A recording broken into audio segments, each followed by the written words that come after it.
West Denver. Sleep deprived and heavily caffeinated. All right, let's do this then. This is the Jeff and Bill Show. I don't agree with that. They don't always agree, but hey, at least they have coffee. Coffee. And each other. I love you, man.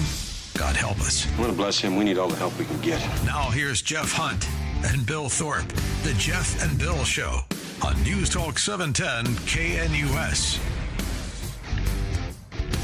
7 a.m. in the Mile High City on this Monday, October 13th, 2025. Good morning, Denver, Colorado. You've tuned in to the Jeff and Bill Show, News Talk 710, KNUS. I'm your co-host, Jeff Hunt, along with Bill Thorpe. But Billy's out today, filling in. Ted Trimpa, principal and CEO of the Trimpa Group. Yes, you can blame him for pretty much everything in Colorado right now. You are the man who architected... This is what I say. You're the mastermind behind the blue takeover of Colorado. You put it together. Gill Foundation, Stryker, Jared Polis, and to your credit, you've always been very accessible, very reasonable to talk to. You engage with conservatives, and it's an honor to have you on the program today. I'm happy to be here, Jeff. I've always enjoyed the debates we have. So yeah, that's right. I remember the first time we went and grabbed lunch. I'm like, I worked for Rick Santorum, right? And you remember that? Yeah. Debates. We used to run campaigns against Rick Santorum, really nasty ones. Oh, Ted Trimpa. All right. Am I right in my analysis that you kind of were the brain that put a lot of this together? There's a group. There's 5 of us. There's like a core. Yeah. A core group, but the important thing to know is a mix of individual donors and institutional players. Yeah. So it wasn't just institutional players that had a specific policy agenda. It was also individual donors that just wanted to elect Democrats in Colorado, and made for an interesting balance. And that balance lasted for quite some time. It's broken apart a little bit. You still have that independent world, which helps elect Democrats, but some of it is just there's our own Democratic momentum. And I think that's now creating some problems. I thought we should start playing in primaries 10 years ago because the parties drifted farther left, and it's going to be difficult to keep doing that and to keep winning races. So we'll see. Are you happy with the Colorado you've built? Yeah, absolutely. I mean, you think about the policies that we have in Colorado. From my viewpoint, it's progressive, and those are progressive policies that I think that we need. Do I think that there's some things that are proposed that are, in my opinion, too far left? Absolutely. Do we have too much of that happening? Absolutely. But I think in the end, what ends up passing tends to be, on the Democratic road that I would prefer. What do you do with Magellan strategies? And I think most Coloradans, especially the ones that listen here, that don't like the direction of the state. It's too expensive. It's too crime-ridden. There's too much regulation that's taking place. The government doesn't seem to work for the people. And that's all out of, in fact, Democrats polled in that Magellan strategy poll are not happy with the direction of the state. Well, I think that goes back to we've, in some ways, have had too much power for too long. So you do tend to start overreaching, and I would have to agree. There probably is more regulation in some areas that you need. I wouldn't necessarily. I'm not for sure I buy the crime piece. You see a little bit of crime, and all of a sudden it's crime everywhere. And I think some of that, just at least in the metro area, is driven by what you would see in downtown Denver, and a lot of that has been cleaned up. So it becomes its own myth. And that myth then gets spread because it's easier to talk about something that's negative than it is to talk about something that's positive. It's that old lobbying adage. It's much more difficult to dig a well than to poison a well. And typically people carry around a lot of poison and not enough shovels. So would you like to see more moderate Democrats elected or more Republicans elected? How about we just elect some Republicans and even it out a little bit, Ted Trimpa? Find me a reasonable Republican. I mean, God bless them. I wish the Republican Party would get fixed. It would be better for us. It really would. What makes them unreasonable in your mind? Well, just look at some of them that are elected. I mean, it's just they're all. Donald Trump just brought peace to the Middle East. Listen, if the solution to the Republican Party in Colorado is to have more people that are like Trump, I'll pass. That is not what we need. Give me the idea of a reasonable Republican in your mind. Barb Kirkmeyer. Barb Kirkmeyer. Yeah, what do you like about her? In a New York Minute. You might just have killed her prior. I know. I may have now. just killed her. I should have said I hate Barb Kirkmeyer. That's the Krista Kafer take in the Denver Post right now. She's going to call me and say, "Thank you, Ted. I really appreciate that." By the way, I really don't like Barb Kirkmeyer. But is it the social issues? Is it the economic issues? On social issues, she's pretty conservative. No, but I mean the reasonable Republican. Do you want somebody that's pro-choice, for instance, or pro-gay marriage? For a reasonable Republican, choice is an issue that matters a lot to me. But in order to have a reasonable Republican, if they're going to be anti-choice, if they're going to be pro-life, that is not something that's going to make me stop in my tracks. Now, my reproductive rights friends, if they're listening to this, are going to be a little upset and shocked, but I don't think we have to have a litmus test, but there just isn't enough of a mojo within the Republican universe in order to get more Republicans elected. I mean, if you had more Paul Lundins, if you had more Barb Kirkmeyers, if you had more Roses, even though she just resigned, that would be a great thing. If you had more Matt Sopers, that would be a great thing, because there needs to be balance down there, and I don't think we have enough of that balance right now. I mean, the balance we're looking for is within the Democratic caucus, and if we're looking for the balance within the Democratic caucus, that says to me that we have some issues that we need to address. Ted's going to be in studio with us this entire morning. Feel free to give us a call, 303-696-1971, or text us on the Dan Caplis Law text line, 720-819-5115. Now is time for News and Comment with Blake Olson. Blake Olson. Blake Olson, News and Comment. Hey, good Monday morning, 38 and clear, expecting a high of 61 today. News sponsored by Pastor Camp Heating and Air Conditioning at 303-777-1234 to learn more about special savings opportunities on Lennox equipment. Our top story.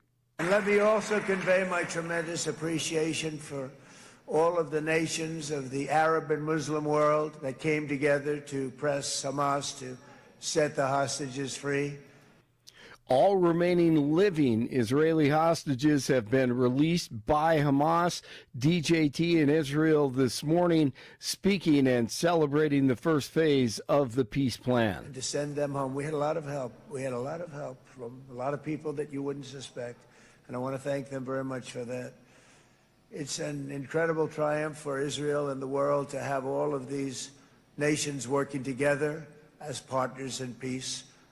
And it's pretty unusual for you to see that, but it happened in this case. This was a very unusual point in time. Peace, not wars. That's what DJT was emphasizing this morning. But when you settle 8 wars in 8 months, that means you don't like war. Everyone thought I was going to be brutal. In fact, I remember Hillary Clinton during a debate, she said, look at him, he's going to go to war with everybody. And actually, she said, he's got a personality that's all about war. No, and my personality actually is all about stopping wars. And he has proven them wrong. He has proved them wrong so far. The federal government shutdown continues with little signs that it will end soon. The Democrats could do it if they wanted to. They just don't want to do it. It's all about politics. VP JD. But you don't come into the Oval Office and say, unless you, the President of the United States, give us everything that I want, I'm going to shut down the government. I'm going to deny low-income women and children their food benefits. I'm not going to pay the troops. That is what Chuck Schumer has put us in the situation of doing. We don't negotiate with a person who has taken the entire federal government hostage over a health care policy dispute. And I think that basic principle, you saw Barack Obama say this to Ted Cruz and a number of Republicans. We want to talk about health care policy, but we're not going to shut down the government over this. That's all that Donald Trump is now saying to Chuck Schumer and the far-left Democrats. We are not going to negotiate over opening the government. We'll negotiate on health care policy, but only once you do your job and open up the people's government.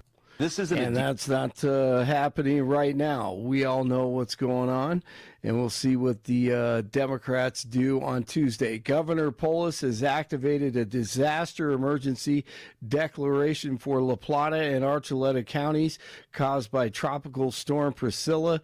Mike LaRoe with Archuleta County Sheriff's Office says the damage assessments are just beginning, with heavy rain still expected to continue today and tomorrow. We've had 2.5 days of rain. Everything is saturated. The water levels are high, and we are concerned about what is still to come. People in nearly 400 homes were evacuated Saturday in Bayfield after 4 inches of rain fell in about 48 hours, causing a nearby levee to breach and the creeks to overflow. Over 100 homes have water damage, as reported by La Plata County officials. There have been around a dozen rescues. 3 people, including a child, died Sunday after they were involved in a fiery semi-crash on westbound I-70 near mile marker 208 in Summit County. The semi swerved on and off the road and then into a concrete barrier, overturned, and caught fire. All 3 victims pronounced dead on the scene. All right, the Broncos in London on Sunday to face the Jets. It was a 7:30 kickoff on Sunday morning. I'm sure you woke up and enjoyed that with your breakfast. Here's a few of the sacks as the Broncos registered 9 sacks in this game. Great defensive effort. Fields is sacked. Nick Benito leading the way. Fields tucks. Is taken down. So out of timeouts. Fields avoids the sack until he can't. Until he doesn't. And the Broncos win it 13-11 the final. For the end of the first quarter. Nick's wide open touchdown. Nate Atkins. And the Broncos have the lead. And here's head coach Sean Payton. We'll look at the film, and there'll be a number of things in the kicking game and offensively we want to clean up. But nonetheless, it was great to get the win. They're hard to come by. And when you're in London, a win is a win is a win. It doesn't matter how you do it. It's just a total distraction going over there and preparing for a football game. So you just find a way to win the game. Let's see, what do we have? Oh, CU. Yeah, CU, the Buffs. Shirt freshman Cam Michael with Salter. 3-man rush. Salter in time. He floats one back in the end zone. Williams. Touchdown, Colorado. CU with an upset over the weekend. 24-17 over 22nd ranked Iowa State. CSU beat Fresno State. Wyoming wins. Air Force scores 48, and they still lose to UNLV. And UNC goes to Idaho in front of their homecoming crowd, and they quiet the Kibbe Dome and upset number 11 in FCS 49-33. The Bears are now 3-3 overall and 1-1 in the Big Sky Conference. The NLCS starts today. The Brewers and the Dodgers in Game 1. 36 in Lone Tree, 37 in Broomfield, 38 in Denver. Jeff and Billy continue with Ted at the helm for Billy. Blake Olson, News Talk 710 KNUS. Your Denver forecast here on 710 KNUS this early Monday. A few passing clouds this morning. Temperatures right around 40 degrees as you start the day. For the rest of your Monday, Columbus Day, expect mostly sunny skies and breezy conditions. Highs near 65. Partly cloudy tonight, lows down to 45. Weather brought to you by L&L Heating and Air Conditioning. For quick, trustworthy, and dependable service, call L&L Heating and Air Conditioning at 720-851-1691. Visit them online at bestdenverhvac.com. That's bestdenverhvac.com. You'll be comfortable with L&L. I'm day weather meteorologist Patrice Sutter in the 710 KNUS Weather Center. Welcome back to the Jeff and Bill Show. Live in studio with us is Ted Trimpa. You can see his smiling face if you go to our YouTube channel or X account, x.com/Jeff Hunt. There he is. There he is, Ted Trimpa.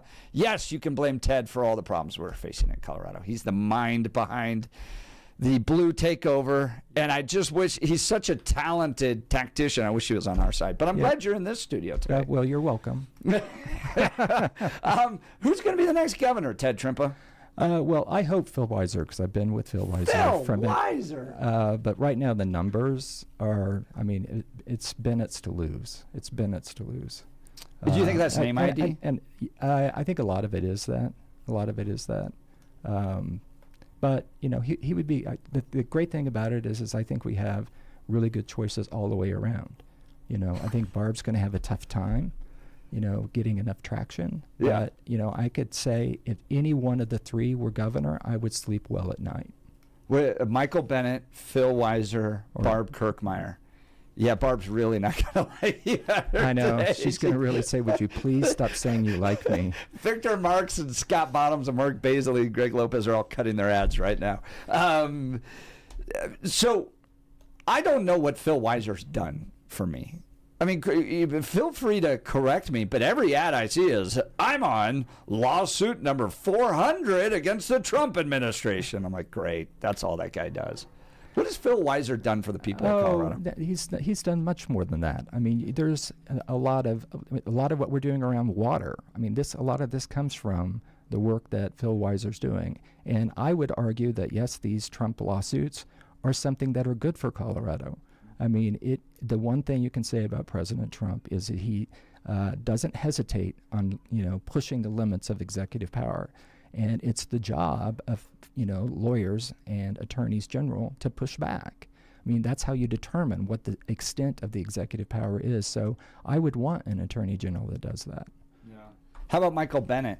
I mean, I look at these guys. Maybe you're in that world, but as I'm a conservative, and there's no chance I'm going to vote for him anyways. But when I look at even Phil Weiser or Michael Bennett's tenure in the Senate, I'm like, I don't know what he's done that's delivered. Can you name anything? Yeah, absolutely. The income tax credit. That he had worked on that for years. The number of people that got taken out of poverty just with that particular tax credit. By not having to pay taxes? And well, it's a we should keep doing that. We're talking about people that, I mean, poor people. Yeah, I don't think anybody should pay taxes, or at least very little bit about. But isn't that the argument? But that's what you think about all taxes. Yes, no, it's theft. Yeah. Okay, so Jeff, then how do we have highways? How do we have public schools? Well, in some cases, you toll them and pay them, and they seem to work just fine. So you want to toll streets that are inside metro areas. So that's the way we're going to get around, is we all have to toll by block. I just find it fascinating that we don't even consider it. So the idea that we in this society is, well, we're going to take everybody's money, even if they don't use the roads, to build them. But the roads is how commerce gets around, and I assume that you're for commerce. Yeah. So if you're for commerce, you would want. But you have examples of wonderful roads that are paid for privately. Okay. What about law enforcement? Yeah. How do you think law enforcement gets paid for? That is where I'm a conservative, not a libertarian. Okay, so I'm not a full, no taxes at all. I think there's a limited role for government, and law enforcement, protecting our borders, military. Those are really what the government should be doing, not buying lunches for rich kids, by the way, Proposition LL and MM. Yeah, well, we can talk about that. But, there has to be a safety net. I agree, but I think it could be provided a lot by civil society, and I think they do a better job of it, by the way. Oh, that's an old excuse to say, the churches are going to do it. Yeah, they do it right now. Or the nonprofits. The Denver Rescue Mission, Catholic Charities, they're all doing a better job than anything the state's doing. And if they were sitting here, they would say, gee whiz, we don't have enough to do. All the people that are coming through the door. And what you're saying is, gee whiz, let's take more of the safety net away and tell the Denver Rescue Mission they have to do even more. Ted, we have spent more money on that safety net as a nation than all the wars combined. Heritage Foundation did this study, and the poverty rate hasn't changed at all. Like when we declared the war on poverty, We've spent a ton of money, more than all the wars this country's ever fought, and it's still the same rate it was in the 1960s. You're going to have, with a capitalistic society, you're going to have poverty. That's why you have the safety net. This idea that the safety net's going to get rid of all poverty, you're fooling yourself if that's what you think. But do you think it's getting rid of any of it? Yeah, of course. Really? Of course. I think we've created a poverty industrial complex where it's become a jobs program for people that want to work in poverty alleviation. I mean, if you're getting paid like $300,000 to help alleviate poverty as a CEO of one of these homeless operations, like in LA, for instance, right, and you can't point to people that are actually have gotten out of poverty, and the poverty rate's the same, it's a jobs program for people. When you're saying that the poverty rate is staying the same, yeah, the assumption that you're making in order for your argument to work is it's the same people. People get out of poverty, but people also go into poverty. So it's not, when you say the poverty rate has stayed the same, there are different people that comprise whatever would define as being within poverty. And the idea of a safety net is to give them that step up, to give them a chance to get out, to give them a chance to have a full-time job. And it is difficult in this kind of economy to find them a place to live. I mean, think about what rents are in Denver today. I mean, it's ridiculous. Yeah. And we don't have enough affordable housing. So it makes it difficult when you're trying to pull these folks up, when we as a society aren't addressing some of these basic needs. But that poverty rate was there before we created all these government programs. So if it stayed the same, you have people coming in, coming out, what have the government programs added to it? It's not like we didn't have poor or people weren't able to get out of poverty prior to Lyndon Johnson's war on poverty in the 60s. So if you were to take away, so how do you ensure poor kids get fed? Mm-hmm. How do you ensure that? Well, ideally, it's what a mom and a dad's job is to do, right? Like why? But that's the core entity that should provide that, right? But what if they don't have the money for that? Yeah. They don't have the job for that. What if it's a single mom? Right. A single mom that's working 2 jobs and has 3 kids. Right. You know, there's a reason why there are programs like SNAP, and that is, kids need to eat. People need to eat. But you don't think a church on every corner? I mean, we have churches on every block in this country, and they have food pantries, and they have discounted shopping for groceries for poor people. You don't think civil society could provide that? No, I don't. I think the volume of that would be too high. I think the volume of it would be too high. And quite frankly, as a society, we shouldn't be looking at churches as the ones that have to address all of this. Why not? It's like they want to. It's like part of their religion. They have to care for the poor. It's a great thing. And they provide better services than just providing an EBT card and go get your food. They help provide counseling, job training, all that stuff. And there's a spiritual component to poverty as well, don't you think? I get the spiritual component to it because I'm religious. But I have a difficult time seeing how they could control the volume. And, what are the standards in terms of what people are getting and what kind of job training they're getting? I mean, I would say if you went out and polled all the churches and said, gee whiz, we're going to increase the load of people that you're going to be feeding by 10 times, some of them are going to look at it and go, and we're going to be able to pay for that. How? How? All of a sudden, you're going to be going to your church and saying, you're not tithing 10% now, you're tithing 50%. So what you're basically doing is, rather than paying taxes for the safety net, you're just paying more to your church. Well, I love that. I mean, but Ted and I are going to get you, dude, full phone lines. Well done. We've kicked it off here. Ted Trimpa live in studio. Let's go to the phone lines. Adam, you want to do Steve in Denver? Let's go to Steve. Good morning, Steve. You're on with Jeff and Ted Trimpa. Hi, Jeff. Hi, Ted. Thanks for being on. I'm a longtime Democrat, and just 2 points is Ted, I'm in your lane on the traditional FDR down the road meat and potato policies. But I don't meet, in terms of people running now, I don't meet anyone that has that, particularly on Palestine. I'm shocked by how left so many candidates are on the Palestine issue. And I agree. It's been really surprising to me. Because it was always, I think, a grand tradition within the Democratic Party in terms of Jewish support. And I'd love to see why some of this evolution has happened. I wish I had the answer, because I had the answer, then we could do some more about it. I think some of it's just demography and not being around some of the Jewish traditions like we were when we were growing up. And it's very frustrating, because I'm completely with you. Lessons of history. Yeah. So it's great that you're on there. What are your thoughts on the Democratic primary for Attorney General? So I'm a big supporter of Jenna Griswold. She and I have known each other for almost 20 years, and I think she would do a great job. I'm sure Michael Doherty, would do a good job. He's the Boulder DA. I think there's some other candidates that are running, but I think the one right now to beat is Jenna. Okay. Steve, who do you support? Well, no comment on any of that. I'm just here learning. No, hold on, Ted. Jenna Griswold as Attorney General. Yes, absolutely. All right. So her office leaks the passwords, right? That put very similar issue to what put Tina Peters in jail for 9 years. Okay. She takes her marching orders from Planned Parenthood. She has huge staff turnover. And we're going to go, with regards to managing and interpreting all of our laws, you're the one to do it. Really, Jenna? Yes, absolutely. And if she's listening to Planned Parenthood, I think that's a good thing. I think that's a good thing.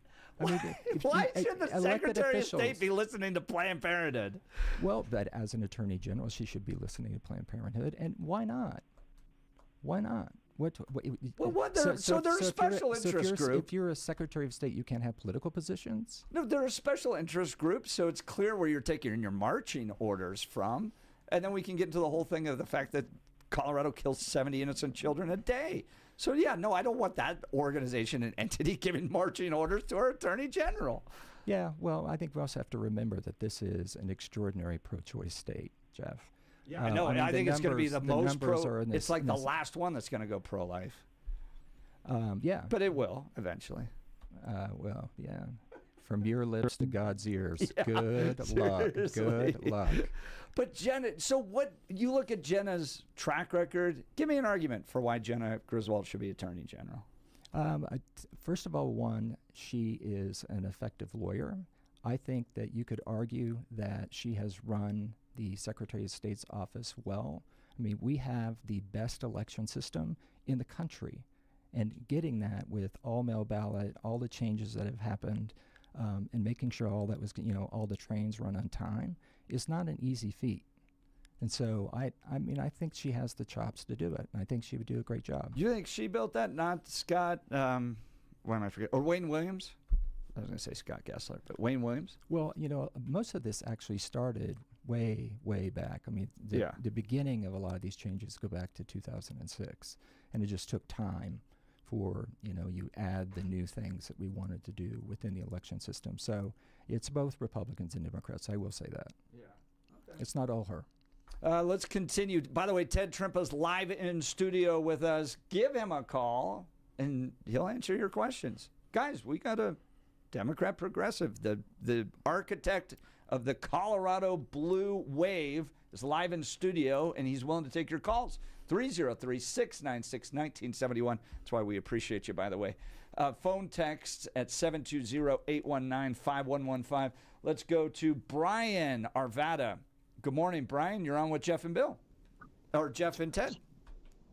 Hey, Jeff and Ted. Hey, Hey, I got a question. So Bennett is probably going to win, unfortunately, just the name recognition. How long the term does he have left in the Senate? Two. So if he gets elected governor, who will appoint? The governor does. So he would appoint his successor. Which will probably be himself, right? No. There are all kinds of rumors, floating around as to who he'd appoint. Trump would appoint Joe himself. Neguse? Would it be Brittany Pedersen? Who knows? Jason Crow. there's one thing I can say about we Democrats. I think we have a great bench. We didn't have that back in 2004, and we've worked really hard to have that. So I think there are a lot of people that would make great senators and a lot of people that would make great governors. Can you tell me what it means to build a bench? So I don't think they have a good bench, though, guys. I mean, they're just rotating chairs right now. They're playing Bill Weiser and Jenna Griswold. And when is Polis going to announce that he's going to run for the Senate? I'm not for sure that's going to be the case. But with Jared, you never know. Jared's he's a friend, so very thoughtful. One thing I stress with folks when they're like, well, how do you describe Jared? And I'm like, he's an entrepreneur first. He's a market disruptor, whether that's a political market or a business market, and Democrat third. And I think you always have to remember that because he's truly an authentic politician. You may not agree with some of the things he's done. You may not agree with some of his policies. But the one thing you can always agree on is he's authentic. He'll say what he thinks. In terms of running for Senate, I don't see it. But that's always a possibility. To your point, I think Joe Neguse is a good likely for that one. Brittany Pedersen, I think, couldn't figure out the child care issue. She clearly hasn't as a state or as a member of Congress. I think in the Senate, it would continue to be an issue. Little Sam would be right on her hip. Yeah. But it's kind of ridiculous that they haven't been able to figure that out for, what do you mean they haven't? members They that have kids. it. I mean, come they on. They have child care in Congress. Just go drop your kid off right there. Well, just to my point about Bennett, I don't understand. He hasn't done anything in the Senate. I can't see any bills he sponsored or brought anything to the table for Colorado. In the 2 terms he's had in Senate, just really hasn't done anything. And I mean, so he wants to now run the state, and what's he going to bring to the table? Because he'd have to turn around the mess that is left of the state, which is the high crime rate, the homelessness problem that Hickenlooper was supposed to solve 20 years ago, which he never, the road home, the road to nowhere, basically. Right. So, I mean, the state is suffering. People are leaving in record numbers. We're also getting people from other liberal states because we're a little less liberal and more affordable but we're not going to be affordable anymore. So Bennett's done nothing. He'd have to clean up Polis's mess, but then how do you campaign against Polis when he's popular? I mean, Denver and Boulder vote for these people that just bring the state down. I don't know Bennett's probably going to win, but what's he going to run on? I'm going to do the same. I'm with you on we need a clear sign as to what he's going to be running on. He's also a friend. I still think he would be a good governor, but they really have to articulate what it is that they're for and not just things that they're against. I do think, though, in terms of success when he was in the U.S. Senate, where he still is in the U.S. Senate, was the economic, the tax credit, that brought so many people out of poverty, that Trump turned around and turned it off. But that was an extraordinary accomplishment. It's something that Michael had worked on for a number of years. Brian, I sure appreciate the call. Thank you so much. Brian from Arvada, his line's open at 303-696-1971. Text us at 720-819-5115. Ted Trimpa, principal and CEO of the Trimpa Group, live in studio, filling in for Bill Thorpe. He is, I respect him because he wins.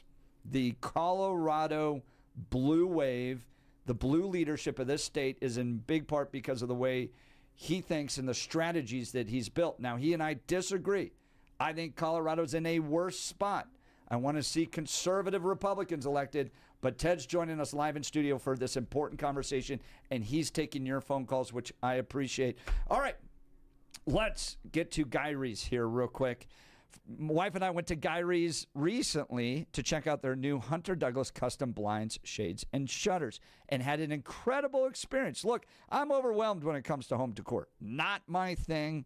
We got to sit down with a designer, and she was a total pro. She walked with us through everything and helped us find the perfect options to enhance the look and functionality of our home. So whether your curtains are clashing or you just want a fresh look, Guy Reese has those solutions. We got blinds installed that are like remote controlled. It's amazing. And you just press a button and they go up and down. Designers are the experts. They can help you with everything from window treatments to full room decor. Here's the best part. They offer a personalized in-home consultation. So they'll come to you. They brought blind samples. They brought paint shade samples so you could see what it looked like in our house. You can get the same expert advice right in your own home. Do yourself a favor. Get started today. Visit GuyReese.com to schedule your in-home consultation. That's GUIRYS.com. GuyReese.com. Go see the great people there. You'll be sure to thank me. All right, full phone lines. And then we got Chaim Goldberg calling in from Israel. We'll get to him next. Get a live update from what's happening there. You're listening to the Jeff and Ted Trimpa Show on News Talk 710 KNUS.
Welcome back to the Jeff and Ted Trimpa Show. Yes, you heard that right. Ted's live in studio. Billy's out this week, so I said let's push the progressivism to 11 because Bill, he claims to be an independent. We even debate that, but we're going to push it to a whole nother level this week. I've got Ted Trimpa today, Deep Singh Badesh tomorrow, Patricia Calhoun Wednesday, Vic Vela Thursday, CityCast Denver, which includes an actual witch. She'll be here on Friday.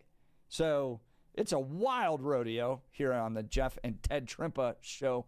Let's go to the phone lines.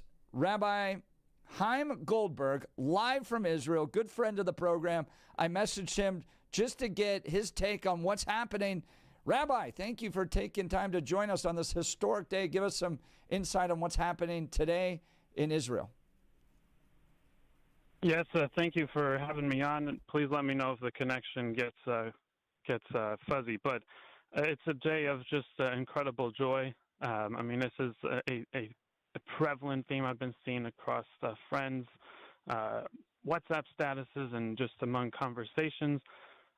There's just been a release of tension. You know, obviously for the families, this is unbridled joy, but for the whole people of Israel and the country, it's like this. We've just sort of noticed that, like, there's just been this tension we've been walking with for 2 years, you know, and not even when there's no sirens, even when there wasn't any news of anyone being killed that day, there's just this constant tension, and thank God today so much of that has been released. So it's a wonderful day, special blessings of gratitude. In the Hebrew, Shehachiyanu v'kiyamanu v'gianu azman hazeh, that God has brought life and has enabled us to reach this day. So that is definitely the overwhelming feeling. That's Chaim Goldberg live from Israel on this historic day as the hostages have been released. Now the bodies of the Israelis that lost their lives on October 7th have not been fully released. This is all part of a process that needs to go through towards peace. Are you optimistic about peace? Are you hesitant of it? Your neighbors, from my perspective, Rabbi, are still very violent people in many ways, and I think there's got to be concern that they may try to use this to rearm and prepare for another attack. Tell us what's going through your mind. Oh, that's a great question. I mean, and like I said, the overwhelming feeling is joy, but there definitely is very much mixed in with it for, I think, many people, a certain sense of apprehension. You know, there's some news outlets that like to portray this as a prisoner exchange, you know, that we are getting the hostages back and Palestinian prisoners are going back to Gaza. Nothing could be further from the truth. Those that are coming back to Israel, with the exception of one. There was, I believe, one soldier in this group. The rest are all civilians that were abducted from their beds October 7th morning, civilians that had nothing to do with any military activity whatsoever. And on the other side, those that are being freed from Israeli jails are people that were convicted either of murder or accomplice to murder, serious terrorists of that vein. So this isn't a prisoner exchange.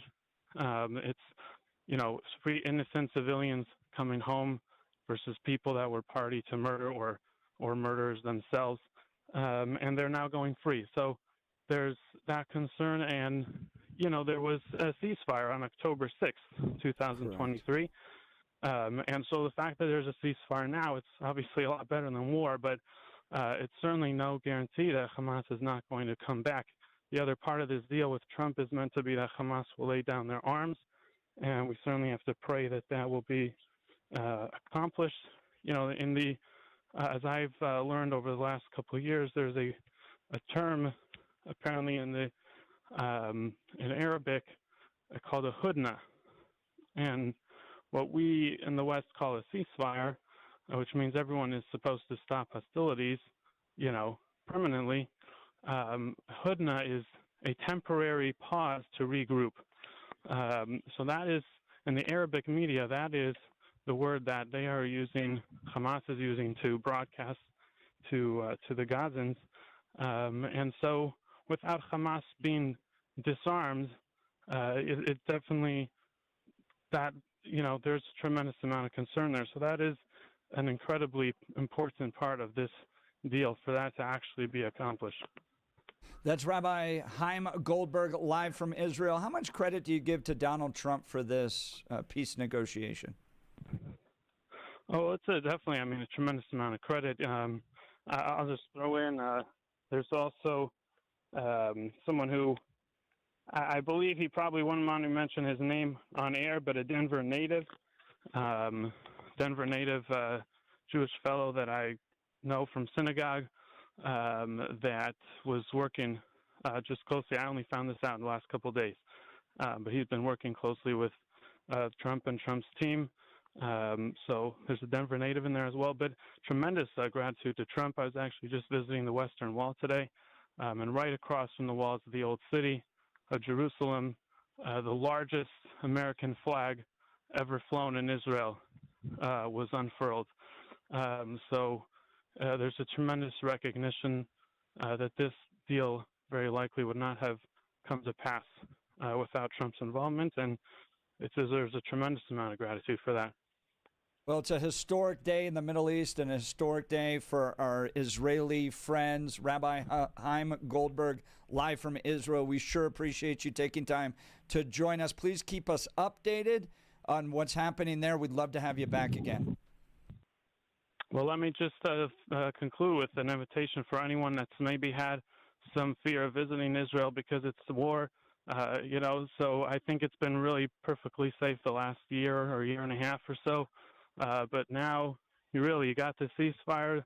There's every reason to come and visit. So please come visit, Christian, Jewish, Muslim. It's a country that welcomes people of all faiths. That's exactly right. Chaim Goldberg, thank you so much. Ted Trimpa, you've been to Israel, right? I have, yeah. Did a trip in 2022, and it was life-changing for me. We did... How so? Did Golan Heights. We went out to the West Bank. I got rebaptized in the Jordan River. We actually went down to Gaza, up to the wall. And one of the communities that was slaughtered on October 7th was one of the communities that we went through. You almost cry every time you think about it because it was just extraordinary people. And it was always kind of frightening that you'd see the bomb shelters, and the number of seconds you would get if they were shooting missiles over. I can't imagine what it was like to have, the walls open up and then just have, these crazed people come through and then just start slaughtering folks. It's too much. But I have to tell you, the West Wall in Jerusalem was really moving for me. And being in the old city, and writing on the little piece of paper, a little note, a little prayer, and putting it in the wall. Something I'll never forget. I go back in New York, Bennett. That's Ted Trimpa. He's joining us today, filling in for Bill Thorpe. We'll continue. You're listening to the Jeff and Ted Trimpa Show on News Talk 710 KNUS.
Welcome back to the Jeff and Ted Trimpa Show.